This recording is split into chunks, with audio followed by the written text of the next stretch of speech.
Hello, everyone, and welcome to another episode of Behind the Love, where we deep dive into every single episode of A Love Like This. Today, I've got a very special guest. I want to introduce you all to Elsie Arisa, who plays everyone's best friend, Emma. How you doing today, Elsie? I'm doing well. How are you? Doing good. Excited to have you. Thank you so much for joining us.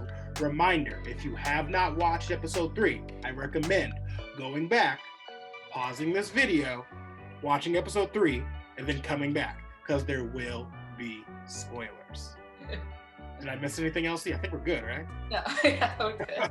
Okay, awesome. Well, let's start off with telling everyone what happened in our episode. So this episode was a really interesting one. So this episode starts with Benjamin and Tatiana sitting down with Emma for the first time, explaining their relationship. And Emma, being the person that she is has lots of questions about their relationship and how everything works.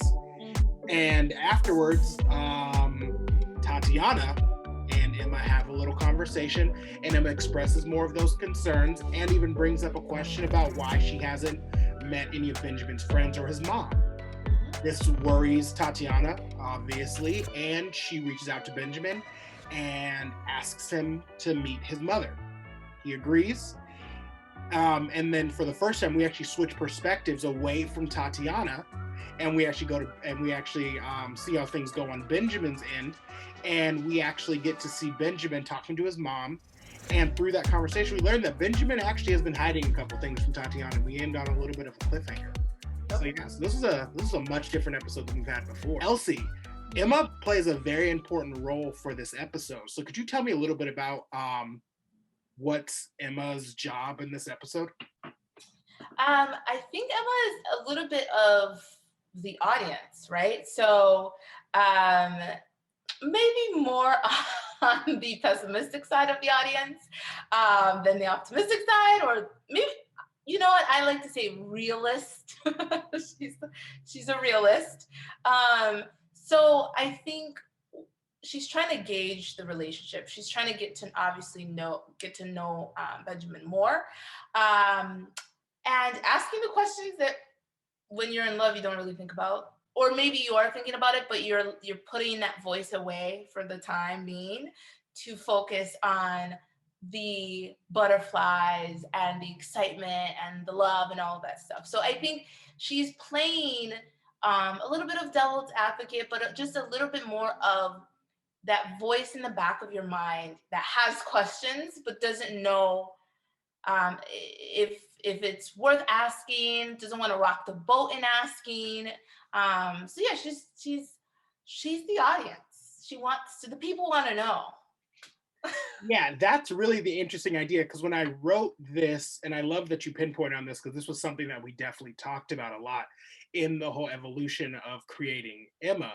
We talked a lot about Emma really is the audience, because a lot of the times, being an audience member of the show, you might be you're enjoying the relationship that Tatiana and Benjamin have developed, but also you're asking yourself these questions like, they had these deep conversations, because we really don't see a lot of these deep conversations. We see them talking about life goals and stuff like that, but do we see them talking about, like, what do you do for work? We don't even see them figuring out, like, where do they live? Like, what's your mother like? What do you like to eat for dinner? Where do you, how often do you change your sheets? Like, they're not asking themselves the real questions that you figure out when you date somebody, because they don't have to, because they've have this veil of this technological relationship. Mm-hmm. So Emma comes in with these questions that are completely valid, but really aren't her place to be asking, right? Especially to Benjamin. Right. So can we talk a little? So Elsie, I'd love to. I almost called you Emma. Elsie, could we talk a little bit about the whole idea of overstepping your bounds as a friend, and how you justified that as an actress? Because that's a really interesting point. Because Emma does things that some people might not agree with as a friend. they might agree with what she's thinking, but they might not agree with her saying it. Some people that I've talked to have even gone as far as to call Emma a hater. So where do you think Emma lands? Okay, so for me in justifying it, um, I, I'm not in the business of judging Emma. So I am coming at it from someone who cares about her friend, someone who's protective, someone who sees her like a sister, a family member. And in the climate that we're in, quarantine, and pandemic era, hopefully that ends soon, but someone who's trying to protect them from their family member from just the type of people, I won't say men because I don't want to be gender specific, the type of people that are out there, and that are aware that there are a lot of people out there that are looking for love, and a lot of people that are, not in a negative way, but that are desperate to find a connection with someone. And so my way of justifying her actions, which will get more interesting as we go along, with each episode, maybe not. To justify is that she's coming from a place of love. That's it. It's pure love and protection. And yeah, and in terms of how that plays out, a lot of people's intentions are always good, but it just doesn't translate that way. Or it can translate that way, but in the moment, it doesn't feel like it's strictly love. It could come off as being territorial, it could come off as being a little bit of a hater, some would say. Yeah, no, yeah, I think I've talked to some people that have watched the show, and overwhelmingly they love Tatiana and Benjamin, obviously. But I'm getting from a lot of people they're calling you a hater. So I was like, dang, Emma's not, and which means you're doing a great job. So don't take offense. But I think what's coming across is the fact that you inserted yourself, not you, sorry, not Elsie, Emma inserted herself into their relationship. So I'm wondering what would be the correct way to do that? Because if you see your friend possibly in a situation where that's not a real situation, because like you mentioned, we're in the age of like pandemics and online dating and such, but also we're in the age of catfish where it's super easy to pretend to be something that you're not.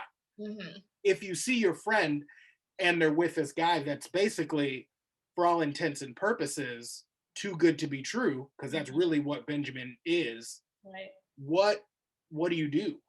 Do you let them just figure it out? Do you say something? Like, I feel like you're kind of in a lose-lose situation. Yeah, you are. You're in a lose-lose situation. I mean, I watch Catfish. I don't think there's an episode of Catfish that I've ever missed. So I watch it. I see I the friends. appreciate your dedication. I really do. I see the friends call in for their friends or their siblings that they care about, and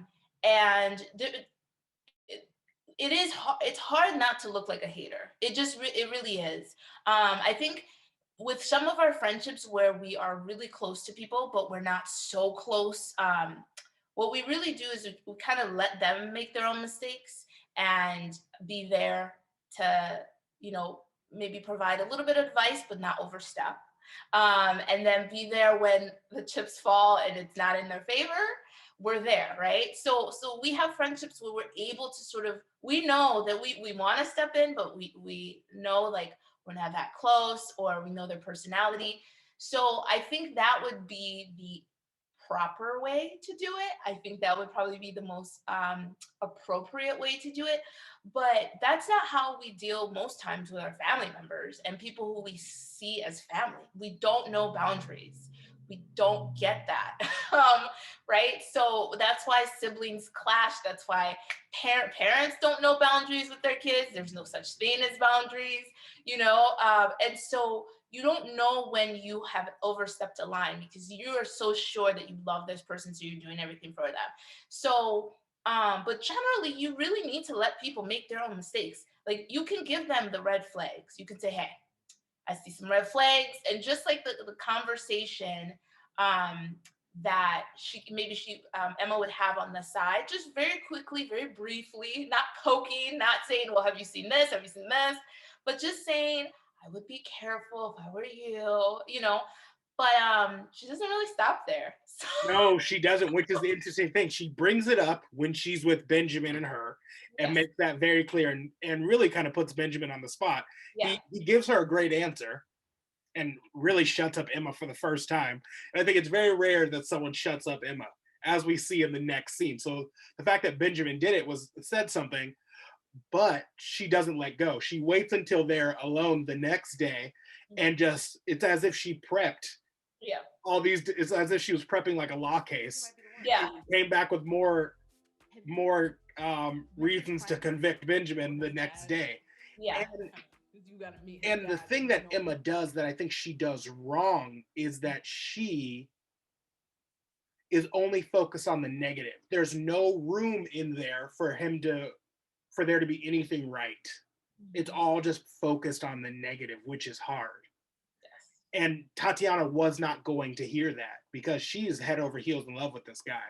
yeah, There was not much that you could say to her to make her not love him. yeah. So it's interesting. Yeah.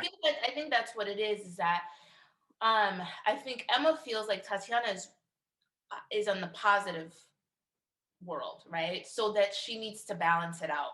But I think that's when you start sounding like a hater, is when you don't acknowledge the good things that are happening. You're not excited about the positive. You're not like, oh my gosh, he's good looking. It looks like he has a job.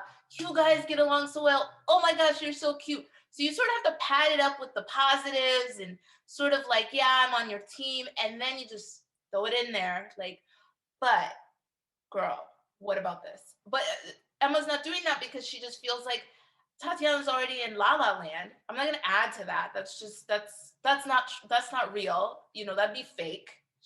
Emma's not fake. So so she did. Yeah, that's why she comes off like a hater a little bit. So Elsie, I'm gonna give you a task, and it's gonna be a hard task, okay? Without spoiling anything, what are you excited to explore going forward in these 3 episodes? Because we've now reached the halfway mark. We've got 3 episodes left. We just finished 3. So what are you excited about continuing forward with Benjamin and Tatiana? And now that we get to throw other people in the mix as well.